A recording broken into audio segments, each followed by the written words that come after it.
Comme la plupart de mes amis et le nombre astronomique d'abonnés que j'ai le savent, je suis un gamer.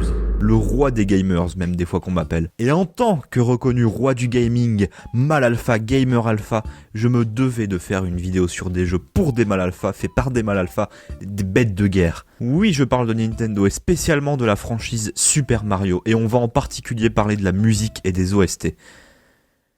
Et pour ça, je suis accompagné de... Salut. Oh putain, mes frères, mais je suis en train de parler, c'est pas possible, mais arrête de me couper la parole. Laisse-moi la parole, enculé. Mais tu parleras après, c'est pas grave. Moi je veux parler, putain, moi je veux parler. Kiksama, pour ceux qui l'ignoreraient, est un grand youtubeur à succès. Mais avant d'être la star en chef des animateurs, c'est avant tout un fan incontesté de Nintendo. Ah, j'adore Nintendo. Et de Mario. Kik ? Ouais, bah t'as pratiquement tout dit. Après, genre, au-delà d'être juste un fan de Nintendo, vu que bah j'y ai consacré ma vie, j'ai surtout des bons souvenirs sur les jeux Mario. Bah moi aussi j'aime bien l'univers de Mario quand même. Les personnages, les famosos niveaux, tout ça. Mais tu sais ce qui m'a le plus marqué ? Bah oui, enfin c'est le thème de la vidéo, c'est la musique. Non, tu sais pas. Non. Mais oui, t'as raison, c'est la musique. Genre, je pense que la première fois dans ma vie chiante et courte, où j'ai vraiment découvert le plaisir de rester en pause sur une musique de jeu vidéo juste pour l'écouter, c'était sur un jeu Mario. Je pense que ça devait être genre Mario 64, le premier jeu Mario auquel j'ai joué de toute ma vie.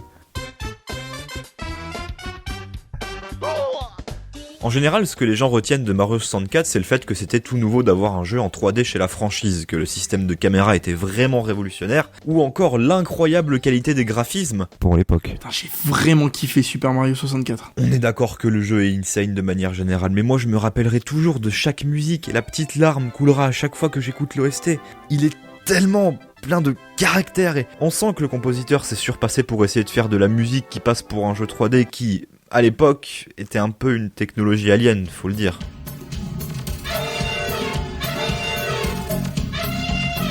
Mario 64 a quand même 25 ans, ce qui est l'âge de Norman en 2012. Maintenant, il en a 34. Où tu vas avec cette comparaison là Oui, bah écoute, je fais ce que je peux. Ce que je voulais dire, c'est que je trouve que le jeu a beau être vieux, contrairement à l'aspect visuel ou technique, je trouve vraiment que musicalement, ça a pas forcément mal vieilli pour un jeu vidéo. Le texturage sonore déjà. La touche très orientale sur la musique du désert.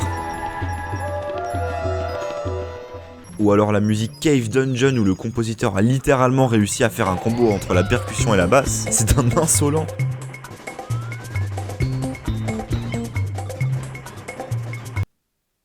Et aussi... Je sais, il y a en effet la musique de la baie des pirates. Ce thème a littéralement fait de Mario 64 un de mes jeux préférés qui restera dans mon cœur. Ça pue le niveau sous l'eau à plein nez, et c'est une des rares musiques de jeux vidéo de cette époque qui pour moi possède un aspect vraiment humain et pas seulement robotique, électronique. Et c'est tellement relaxant, c'est tellement... Oh.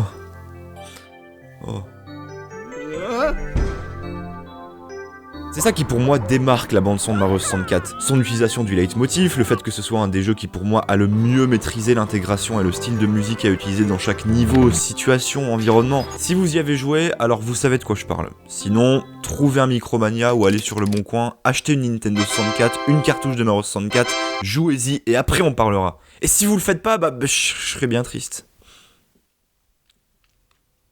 Et sinon, je pense qu'on devrait aussi citer Super Mario Odyssey pour la musique. Mario Odyssey, Ouais. le jeu avec le T-Rex, Ouais. celui où il y a genre les lapins là, Ouais. celui où il y a Pauline. Ouais. J'y ai pas joué. Ouais, alors, Super Mario Odyssey, c'est pas non plus un jeu qui me tient particulièrement à cœur. Je l'ai trouvé un peu trop court, trop sous-exploité, je m'attendais à davantage d'aventures dans ce jeu, comme on avait pu en trouver dans les autres opus 3D de la licence. Après, s'il y a une chose qui moi aussi m'a marqué avec le temps, du coup, bah c'est les musiques du jeu. Faut quand même se rappeler que la musique la plus connue du jeu, c'est Jump Up Superstar, espèce de thème cabaret jazz Broadway qui intervient à un moment phare dans le jeu. Donc voilà, c'est pas rien. Quand on y regarde de plus près, il y a toujours une toile de fond de jazz ou du moins orchestrale qui vient se glisser par-ci par-là tout au long du jeu. Le Pays de la Forêt par exemple, on a des cuivres en fond pour garder un espèce de côté épique dans la musique, on a un drum break de bâtard avec un filtre par-dessus qui vient l'étouffer, accompagné d'une petite guitare chaude qui vient constituer la mélodie principale, et un petit orgue qui vient consolider le tout pour répondre à la guitare, comme si elle ponctuait la fin de ses phrases, en quelque sorte. C'est pas vraiment le genre de musique auquel je m'attends dans un niveau de la forêt. Ouais, mais ça marche. Mm. Puis fin même quoi, dans le Pays de la Mer, on a une putain de musique style bossa nova envoûtante qui nous donne juste envie de dire Carpe diem, sky is the limit, beyond is before, et de sortir en pleine mer et de faire... C'est un peu chaud en ce moment pour ça, Kik. Oui, bon, ce que je veux dire, c'est que cette musique a une texture, comme tu l'as dit sur Mario 64, un texturage musical qui nous rappelle la mer, la plage.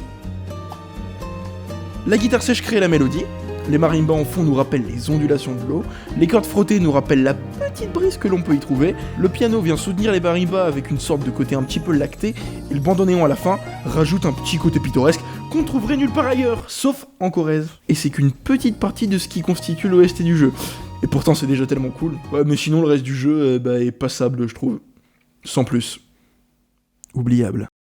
Sinon, pour changer, j'avais noté Mario Kart aussi. Quel jeu Mario Kart? Tous les jeux Mario Kart en général.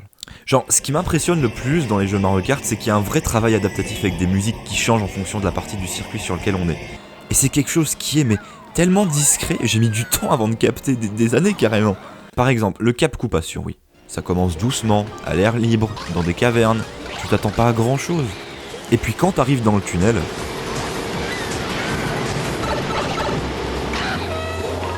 Vous avez entendu? La musique switch sur une version beaucoup plus calme, beaucoup plus étouffée, qui colle bien au fait qu'on est dans un tunnel sous la mer.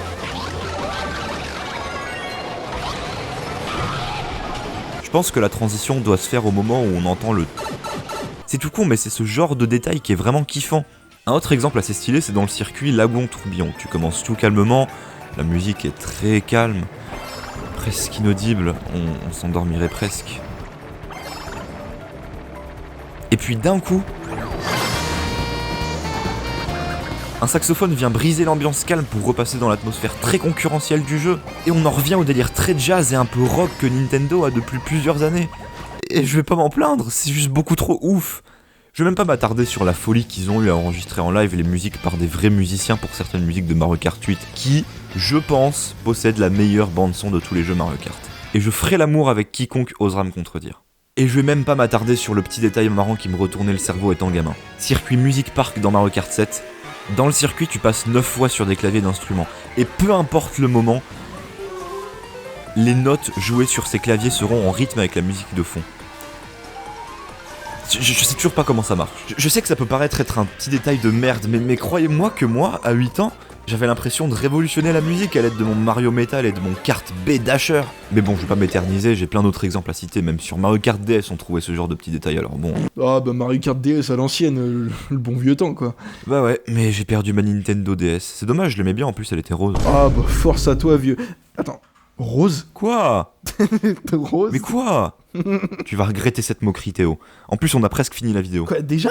Bah j'ai déjà dit ce que je voulais dire. Ah mais attends, je voulais parler d'un dernier jeu, bah celui-là j'y tiens en plus. Ah bon, t'en as encore un? Bah vas-y gros, libre antenne hein. Ah bah merci gros, et bah désolé de m'être moqué de ta DS rose, je le pensais pas hein. Ah non, mais c'est oublié ça gros, on passe à autre chose enfin à mon âge, attends je vais pas m'attarder là-dessus, attends. Ah bah cool, bah ça me fait plaisir. Donc ouais, du coup, ouais. Bah, je pense honnêtement que le game changer à l'échelle des jeux Mario, c'est Mario Galaxy. Je veux dire, quand c'est sorti, c'était vraiment quelque chose d'unique. Le système de déplacement sur les planètes, la vue du dessus, l'exploitation complète de la Wiimote et du Nunchuk, bah, pour moi c'était un truc de malade. Et encore une fois, je pense, no joke, qu'au niveau de la bande son, c'est un sans faute. Le truc c'est qu'elle est super complète, elle est pas non plus ultra surcotée, parce que les autres jeux Mario prennent le dessus au niveau genre iconique tu vois, mais je trouve qu'il y a beaucoup plus à dire sur celle de Mario Galaxy. Je trouve que le fait d'associer un orchestre symphonique à la direction artistique du jeu est incroyable. Le jeu est un peu plus dans le style du trompe-l'œil, donc chaque monde semble immense du fait qu'on soit en constant voyage dans l'espace, et la musique, à l'instar des mondes qu'on visite, est juste grandiose. Oui, je fais référence à la Gusty Garden Galaxy. On ressent à travers chaque note jouée la liberté et l'immensité de l'espace dans lequel on évolue. Chaque musique est en constante évolution. Cela dit, on retrouve tout de même des musiques entêtantes qui conservent le côté standard un petit peu Mario. Je pense notamment aux musiques des différentes fleurs de feu, de glace ou des autres items, ainsi qu'aux musiques des différents boss qui sont incontournables. Que ça soit Dino Piranha, Kamela, et j'en passe. Mais ça fonctionne bien, exactement. Encore une fois, ça prouve que Nintendo peut faire du neuf avec du vieux. Et t'en penses quoi? J'ai été assez clair? Bah écoute, fin de tournage, gros merci, hein, c'était super cool de t'avoir. Bah de rien, écoute, hein, le plaisir est pour moi. Maintenant tu vas subir les conséquences de tes moqueries. Ah, Harry, qu'est-ce que tu fous avec ça? Tu t'es moqué de ma DS rose, non? Attends une minute, mec, on est potes, tu te souviens? Oui, la musique de évidemment. Mario, de Minecraft, tout ça...